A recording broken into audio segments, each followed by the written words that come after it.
Hello दोस्तों, कैसे हैं आप सभी का स्वागत है आपके अपने इस यूट्यूब चैनल हिंदी की बिंदी में। तो दोस्तों, आज हम नागार्जुन की लिखी कविता अकाल और उसके बाद इसके ऊपर जो है चर्चा करने वाले हैं। इसकी व्याख्या जो है वो मैं बताने वाली हूँ। तो ये जो है यूपीएचईएससी का जो सिलेबस है उसके अंतर्गत जो है ये कविता दी गई है। इसके अलावा यूजीसी नेट के अंतर्गत भी ये कविता दी गई है, तो इसलिए आप की तैयारी जो है इन दोनों ही परीक्षाओं के लिए हो जाएगी, तो आप इसको ज़रूर देखें।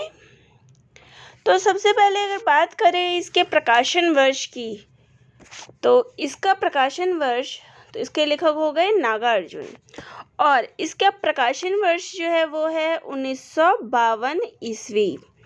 तो इस कविता का जो मुख्य प्रकाशन की बात हुई तो वो 1952 है, और इसका संकलन कहाँ किया गया है, तो इस कविता का जो संकलन है वो सतरंगे पंखों वाली में किया गया है।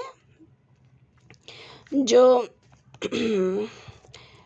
नागार्जुन की जो काव्य संग्रह है सतरंगे पंखों वाली, उसके अंतर्गत इसका संकलन किया गया है। और सतरंगे पंखों वाली में जो है 1959 ईस्वी में किया गया है। तो ये दोनों ईस्वी जो है आप ज़रूर देखें। अकाल और उसके बाद का जो प्रकाशन वर्ष है वो 1952 ईस्वी है, और सतरंगे पंखों वाली का जो संकलन है वो है 1959 ईस्वी। तो ये दोनों सन का डिफरेंस आप ज़रूर देख लें कि दोनों में क्या अंतर है। तो उनका जो काव्य संग्रह है सतरंगे पंखों वाली 1959, और अकाल और उसके बाद का प्रकाशन 1952 ईस्वी सॉरी।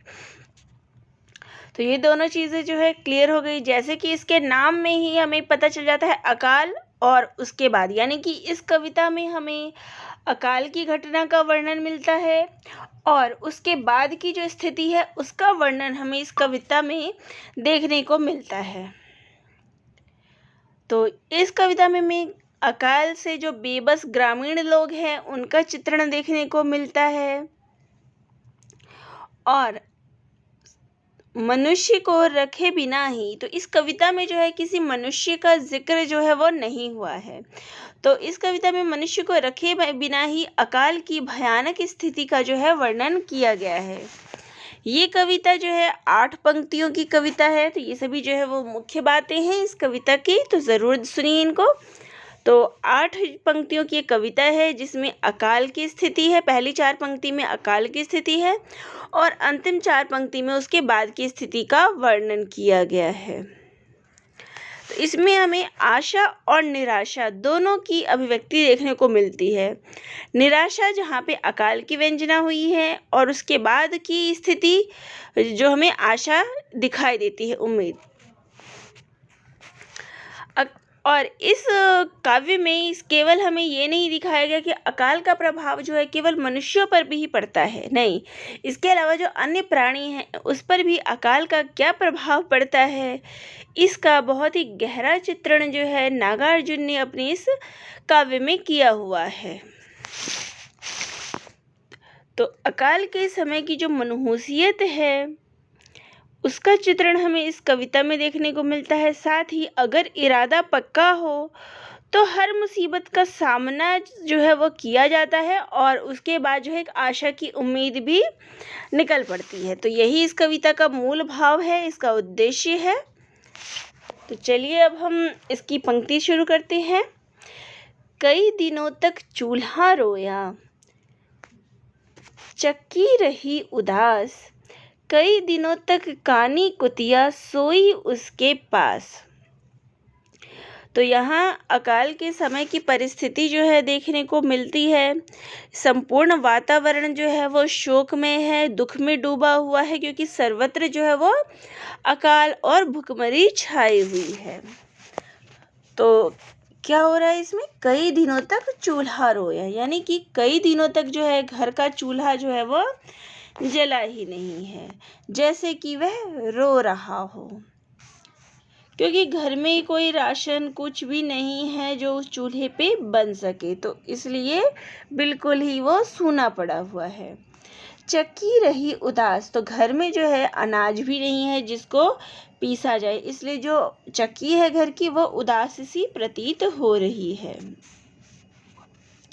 क्योंकि उसमें जो है अनाज नहीं डाला गया है। तो यहाँ कहने का आशय यही है कि जो अकाल है उसमें सब कुछ जो है वो नष्ट हो गया है, घर में न कुछ खाने को शेष रह गया है, तो इसलिए न चक्की चल रही है और ना ही जो है वो चूल्हा जल रहा है।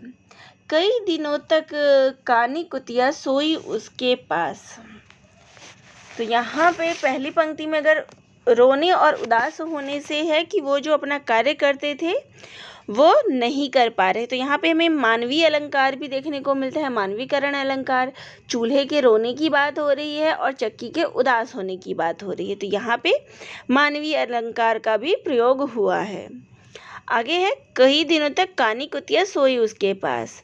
तो चूल्हा आगे जो है ये बताया गया है कि जो अकाल का प्रभाव है केवल मनुष्यों पर ही नहीं पड़ा है, बल्कि इसका प्रभाव जो है घर में रहने वाले अन्य प्राणियों पर भी पड़ा है। तो जो कानी कुतिया है वो चूल्हे के पास ही सोई पड़ी हुई है, जैसे कि घर की एक उपेक्षित पात्र हो। कई दिनों से लगी भीत पर छिपकलियां की गश्त, कई दिनों से चूहों की भी हालत रही शिकत। तो घर की दीवार पर जो है वो छिपकलियां जो है वो चक्कर काट रही है ताकि उनको कुछ भोजन मिल सके, लेकिन वहाँ पे कुछ भी नहीं है, इसलिए वो केवल जो है वो चक्कर काट रही है।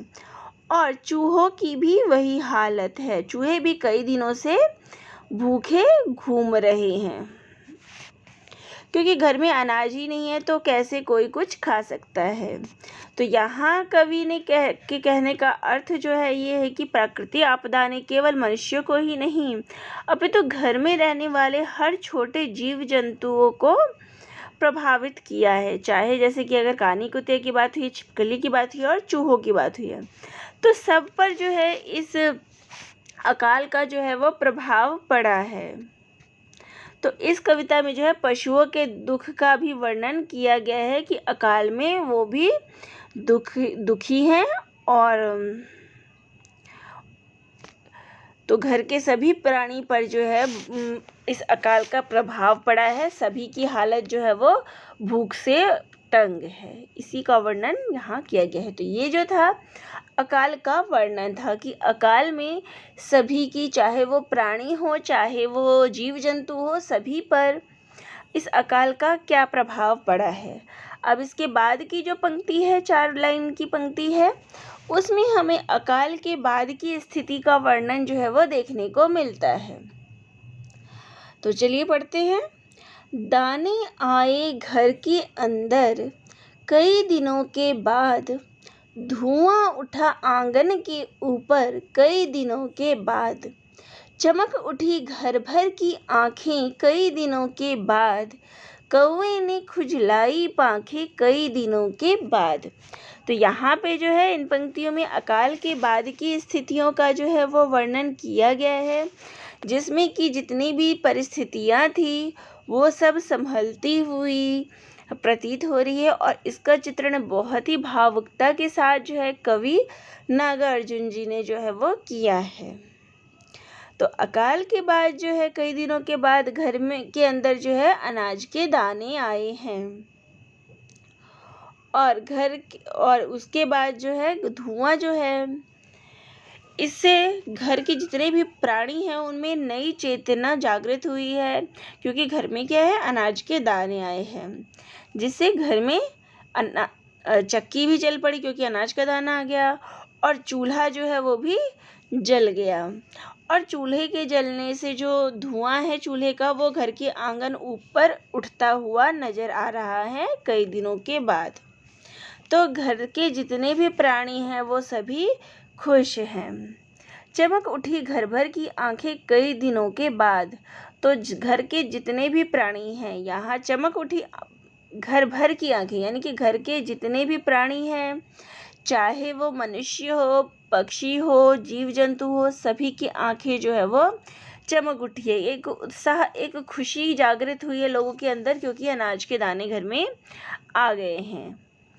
कौवे ने खुजलाई पांखें कई दिनों के बाद, तो कौवे को भी जो है वो भोजन मिल गया है, उसने भी वो भोजन खाया है और इसके बाद कई दिनों के बाद जो है उसने अपनी पंखें जो है वो फैलाई है उड़ने के लिए। तो सभी जीव जंतुओं में जो है नई चेतना का संचार हुआ है। तो यहाँ पर जो है कवि ने 2 स्थितियों का वर्णन किया है कि घर में अनाज का ना होना और अनाज आने के बाद का वातावरण, दोनों की परिस्थितियों का वर्णन जो है कवि ने किया है कि किस प्रकार जो है स्थितियाँ बदल गई है। जब अनाज नहीं था तब क्या घर की स्थिति थी, और जब अनाज घर के अंदर आ गया तब क्या स्थिति है। इन दोनों का ही वर्णन कवि ने किया है और यही कविता का जो है वो मूल विषय है कि जब अकाल था तब अकाल की स्थिति में क्या सभी प्राणियों पर क्या प्रभाव पड़ा, और अकाल के बाद की स्थिति का कि घर में जब दाने अनाज के आ गए हैं तो उस पर का घर के प्रत्येक प्राणी पर क्या प्रभाव पड़ा, इसी का वर्णन जो है कवि ने अपनी रचना में किया है। अब बात करें इसकी भाषा की, तो इसकी भाषा जो है तद्भव है, सरल और प्रवाह में युक्त है, और इसमें जो है मानवीकरण अलंकार का प्रयोग हुआ है, वो मैं पहले बता चुकी हूँ, जैसे कि चूल्हा रोया और चक्की रही उदास। और यहाँ चूल्हा ना जलने से जो है महाविपत्ति का भी जो है संकेत देखने को मिलता है। तो कवि ने जो है इन 8 लाइन की पंक्तियों में बहुत ही मार्मिकता से, बहुत ही अच्छे ढंग से जो है अकाल की स्थिति और उसके बाद की स्थिति का जो है वो वर्णन किया है। तो यहाँ सबसे ज़रूरी जो, अगर परीक्षा की दृष्टि से अगर प्रश्न उत्तरों की बात करें तो सबसे पहले इसका प्रकाशन वर्ष क्या है, तो इसका प्रकाशन वर्ष 1952 ईस्वी है। इसका काव्य संकलन जो है किस काव्य संग्रह में किया गया है, सतरंगे पंखों वाली काव्य संग्रह में किया गया है। उसके बाद इसमें किस स्थिति का वर्णन है, तो इसमें अकाल की और अकाल के बाद की स्थिति का वर्णन है कि अकाल के समय जो है सभी प्राणियों पर क्या प्रभाव पड़ा, और अकाल के बाद की स्थिति का वर्णन है कि अकाल के बाद जो है जब सब स्थितियाँ सुधरी तो सभी की आंखों में चमक, एक खुशी का माहौल जो है वो सर्वत्र फैल गया। तो दोनों ही स्थितियों का वर्णन कवि ने अपनी काव्य में किया है। तो आप सभी को ये कैसा लगा कमेंट बॉक्स में ज़रूर लिखिएगा। चैनल पे नए हैं तो चैनल को ज़रूर सब्सक्राइब करिएगा। अगर आपकी भी कोई समस्या हो किसी भी विषय को लेके तो वो भी कमेंट बॉक्स में ज़रूर लिखिएगा। आपकी उस समस्या का समाधान वीडियो के माध्यम से किया जाएगा। तो दोस्तों आप सभी का बहुत बहुत धन्यवाद।